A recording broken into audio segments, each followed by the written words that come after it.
Bom dia. Bom dia, gente. Eu sou Mauro Lopes. Este é o programa Paz e Bem. É o programa Paz e Bem de número 284. Hoje é segunda-feira. Chegou setembro. 2 de setembro de 2019. Chegou setembro e a primavera vai se anunciando. Começamos este Paz e Bem com um cheiro muito agradável da terra úmida depois da chuva. Choveu demais aqui em Bertioga agora, essa madrugada. Uma chuva boa, assim, contínua, né? Claro que sempre nossa mente, nosso coração, eles se alegram com a chuva que rega a terra, né, que semeia aromas na terra, mas ao mesmo tempo se volta para nossos irmãos, irmãs, sofredores, moradores de rua, como se diz, a chuva é um perrengue para eles, né? Tem que sair correndo protegendo o cobertor, tem que estar debaixo de uma marquise bem protegida, então nosso coração se volta para essa dupla dimensão da natureza, né, que constitui a natureza. Mas não é possível deixar de se alegrar com a presença da chuva, em que pese nossa compaixão, nosso olhar amoroso e solidário para os nossos irmãos e irmãs da rua. Pois bem, hoje nós vamos fazer um Paz e Bem muito especial. Deixa eu ver, está tudo super bem aqui. Antes de falar do Paz e Bem especial, avisos da praça. Primeiro, se você não está inscrita ainda no canal Paz e Bem, inscreva-se já. Você pode estar assistindo esse programa tanto pelo próprio Paz e Bem, como pela Pós TV 247. Se tiver pela Pós TV 247, ó, dá um pulo, vai até o Paz e Bem, se inscreva-se no canal Paz e Bem, e aí clica também no sininho para receber as notificações da programação. Primeiro. Segundo, dá like, né? Se você dá like, né? O pessoal no chat fala muito isso, né? Vamos dar like. Por que dar like? Porque ele vai ampliando, né, nos sistemas do YouTube, ele vai ampliando a repercussão, a distribuição, vai alcançando mais gente, portanto. E por fim, se você tiver condição, tiver possibilidade, torne-se uma assinante ou um assinante solidário do canal Paz e Bem. No canal Paz e Bem, na capa, onde está lá, início do canal Paz e Bem, no alto tem uma cobrinha bonita, uma minhoquinha linda, do Catarse, que é onde está hospedado nosso programa de assinatura solidária. Aí você clica lá, vai direto para a assinatura. Ou na descrição desse vídeo também tem o link para assinar, tá bom? Ok. Nosso Paz e Bem de hoje, eu gostei tanto de preparar essa madrugada. Na verdade, ele entrou em preparação já na sexta-feira. Não, no sábado, na verdade. No sábado ele entrou em preparação. Nós vamos refletir hoje sobre um tema fundamental, me parece, um tema central, nesses tempos de intolerância e crescimento do neofascismo e do fundamentalismo, no mundo de uma maneira geral, mas particularmente no Brasil. A virtude da flexibilidade, da aceitação e a sua desvirtuação, a sua desvirtude com a postura rígida e inflexível. Esse tema é curioso, né? Porque esse tema nasceu de maneira sutil, né? Nasceu de maneira sutil a partir do Paz e Bem 281 da sexta-feira, quando a gente refletiu sobre as dimensões da permanência e impermanência e a imagem do bambu assomou, né? A gente terminou o programa com a imagem da flexibilidade, né? Da permanência e impermanência do bambu, né? Na sua flexibilidade.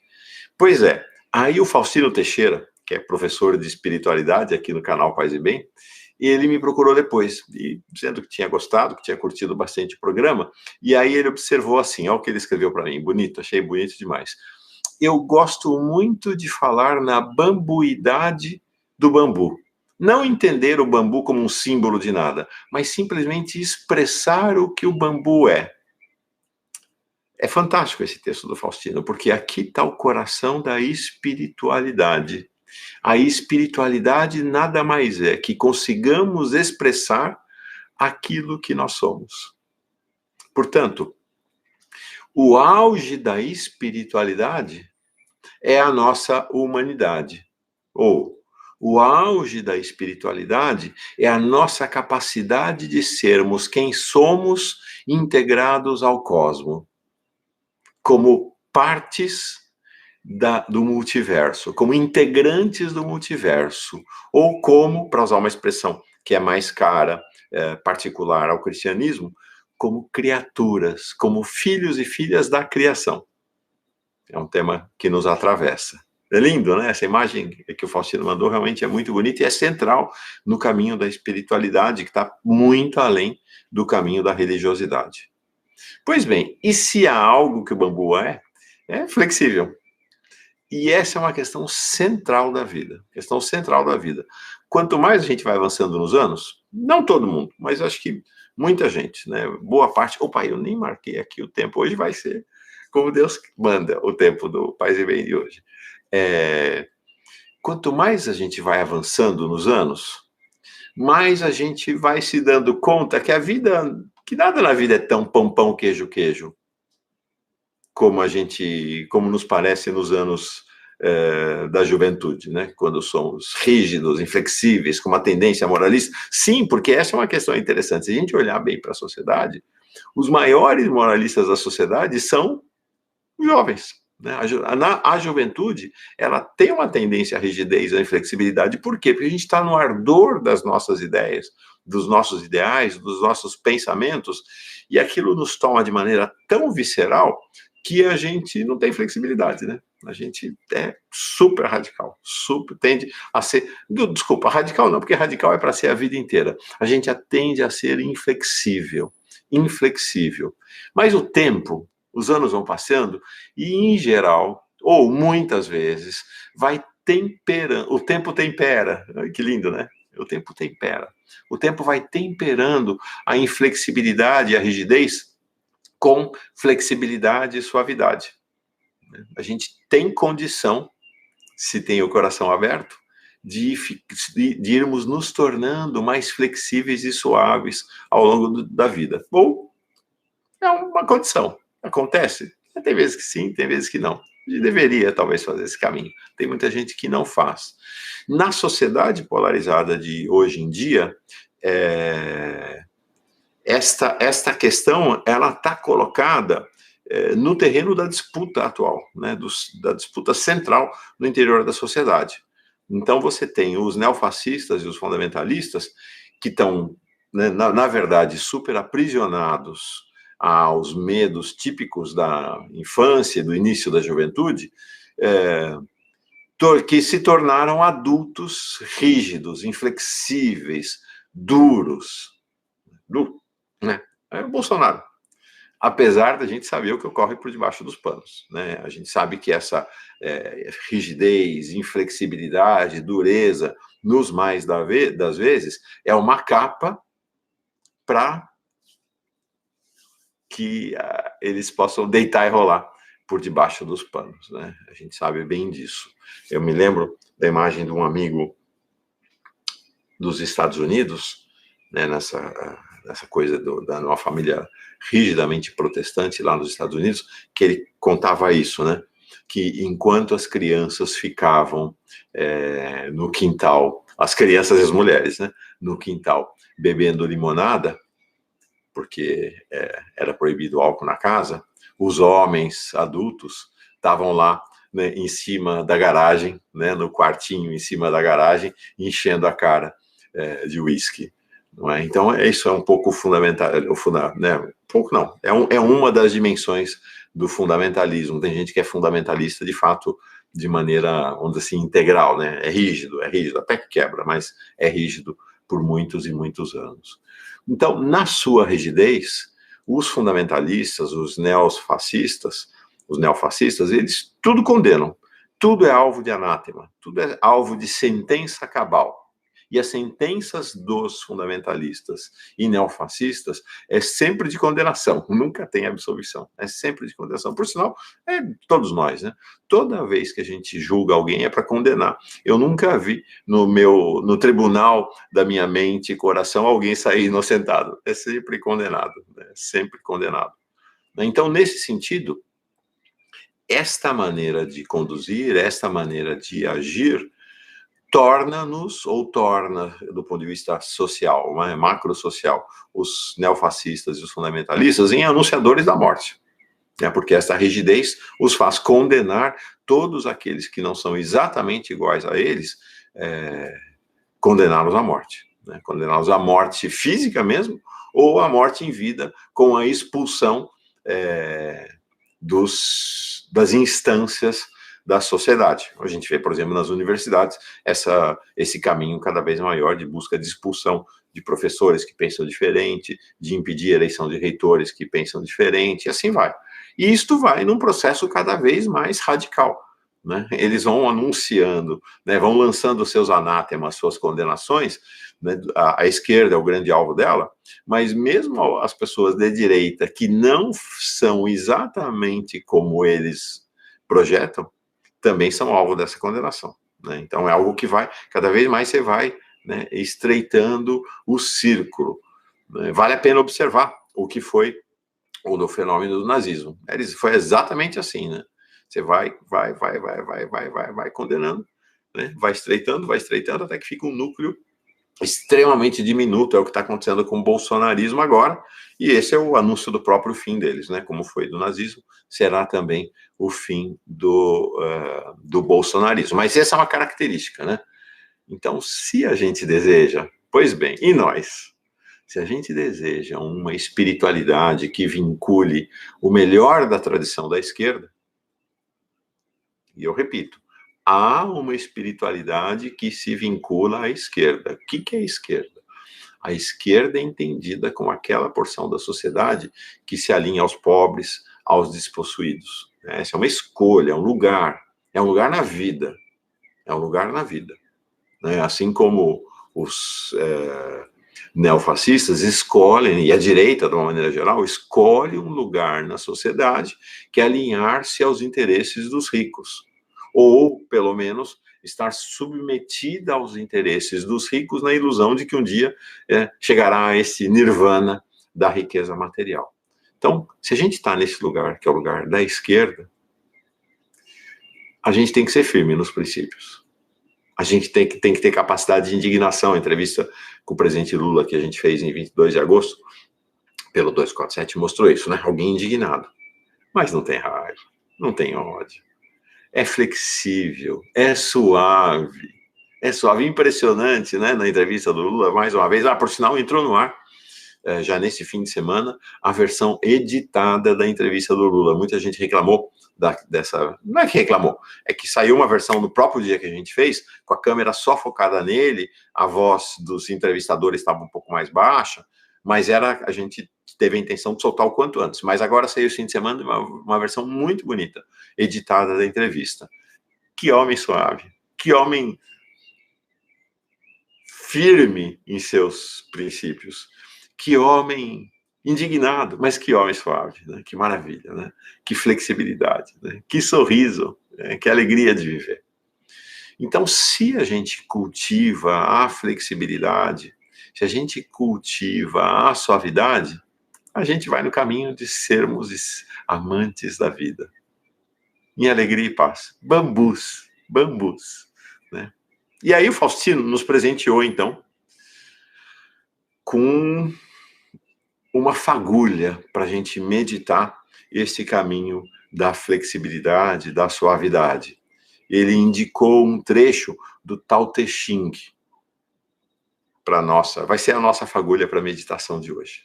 Que seja a fagulha para a nossa meditação ao longo da vida. Eu vou ler, é muito bonito, é muito bonito. O caminho da suavidade. Os homens nascem suaves e brandos. Mortos são rígidos e duros.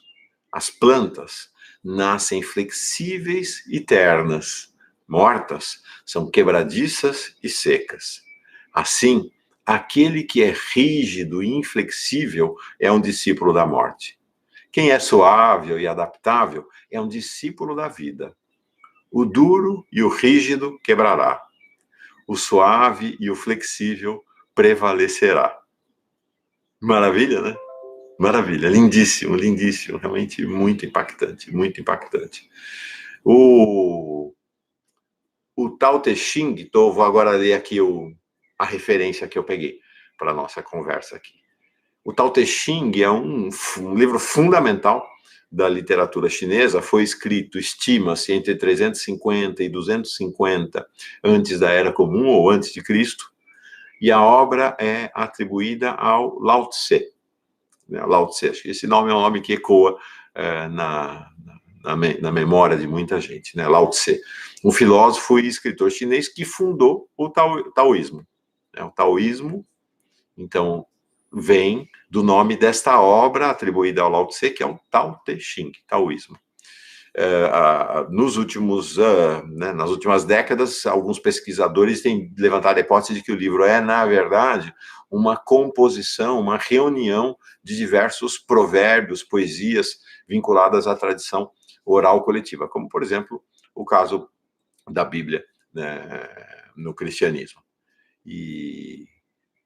Mas o Tao Te Ching é essencial. Né? Não dá para pensar o próprio taoísmo, o budismo Shan e o budismo Zen sem o Tao Te Ching. É fantástico, né? É fantástico. Flexibilidade. Eu vou ler de novo para que a gente guarde. Está na descrição, tá? A íntegra desse trecho do Tao Te Ching está na descrição. Eu vou ler. Vou ler mais 2 vezes para a gente ir assentando e, se você quiser já fechar os olhos, para ir preparando a meditação. O caminho da suavidade. Bom, deixa eu só falar uma coisa. Porque é isto. Mesmo aqueles que ao longo da vida tornam-se rígidos, inflexíveis, neofascistas, fundamentalistas, nascem suaves e brandos. São bebês, como todos os bebês. Então vamos lá. Então vamos pensar também nesse olhar compassivo para os fundamentalistas e os neofascistas. Pensando que em algum lugar há uma memória de suavidade e brandura. Em algum lugar. Vai reaparecer? Não sabemos. Mas em algum lugar há. O caminho da suavidade. Os homens nascem suaves e brandos.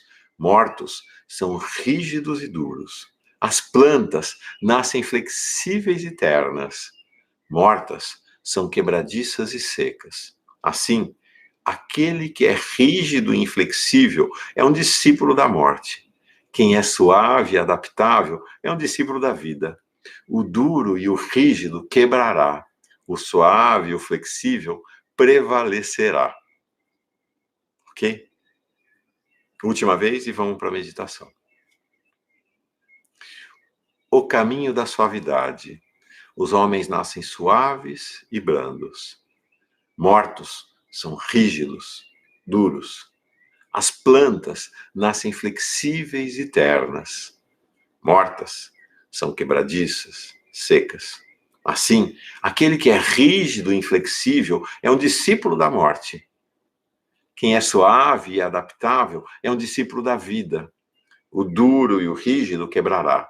O suave e o flexível prevalecerá. Tao Te Ching.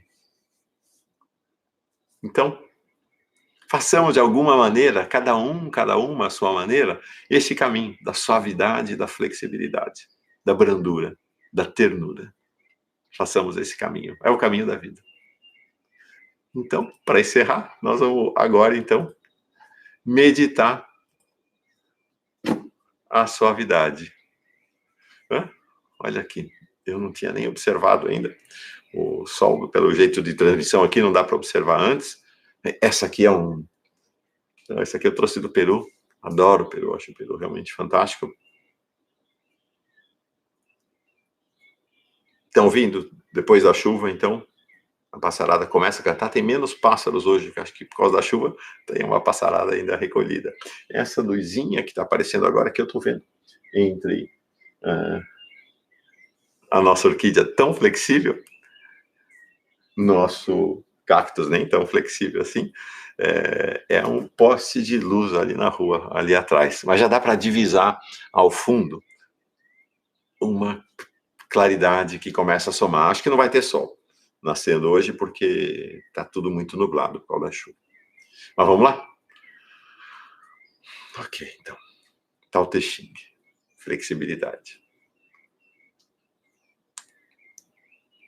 Vamos, então, Ontem aprendi uma outra dimensão também da respiração profunda, que é a respiração profunda, não só como um mantra do corpo a impor um outro ritmo biológico, né, um outro ritmo, um outro compasso, né, no ritmo do nosso corpo, né, a respiração profunda, ela é também uma usina de apropriação dos aromas da vida. Então, no meu caso aqui, né, desses aromas que vêm da terra molhada depois da chuva. No seu caso, né, dos aromas que estiverem ao seu redor. Por isso, é bem legal, se você tiver condição, de ter aromas ao seu redor que criem sensação de bem-estar, né? Que propiciem essa possibilidade, né, de prazer, né? De, ao mesmo tempo que você impõe um novo ritmo, você ter um ambiente aromático que propicie também a meditação.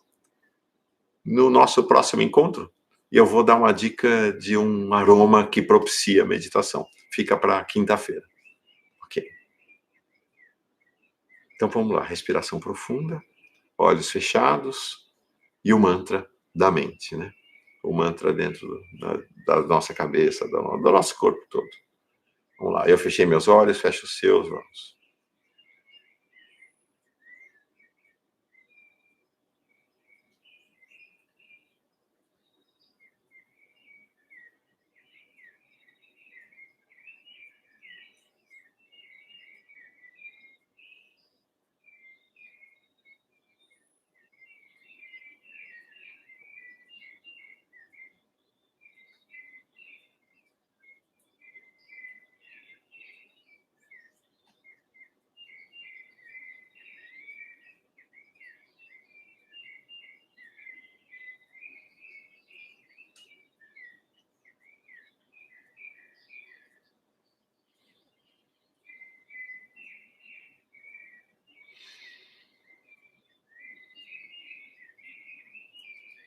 Ok?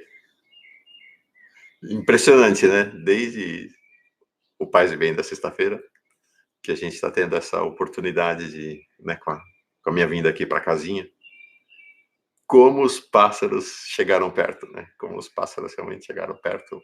Tá uma maravilha essa cantoria, né? Tá de fato uma maravilha. No sábado, eu tinha planejado dormir até mais tarde e não consegui. Foi fantástico, porque então não pôs despertador, eu sempre ponho despertador para acordar de madrugada, para fazer o Paz e Bem, ou enfim, para rezar, para começar o dia. E aí no sábado eu estava de folga, não tinha Paz e Bem para fazer, já tinha deixado preparado, o Paz e Bem maravilhoso, por sinal, né, com o Tecendo Amanhã, declamado pela Sumaia, e falei, vou dormir um pouco mais. Não deu. Pouco antes das 6 da manhã, a passarada invadiu o quarto e me acordou, de tão intenso, de tão alto que estava a cantoria. É muito impressionante, né? Então vamos nos despedir hoje, nessa segunda-feira, abrindo setembro, abrindo a nossa semana. Ei, primavera vai chegar, com esta sinfonia dos pássaros que cantam e a luminosidade que vai aparecendo no nosso dia. Ok? Flexibilidade, suavidade, ternura, brandura para todos nós. Paz e bem.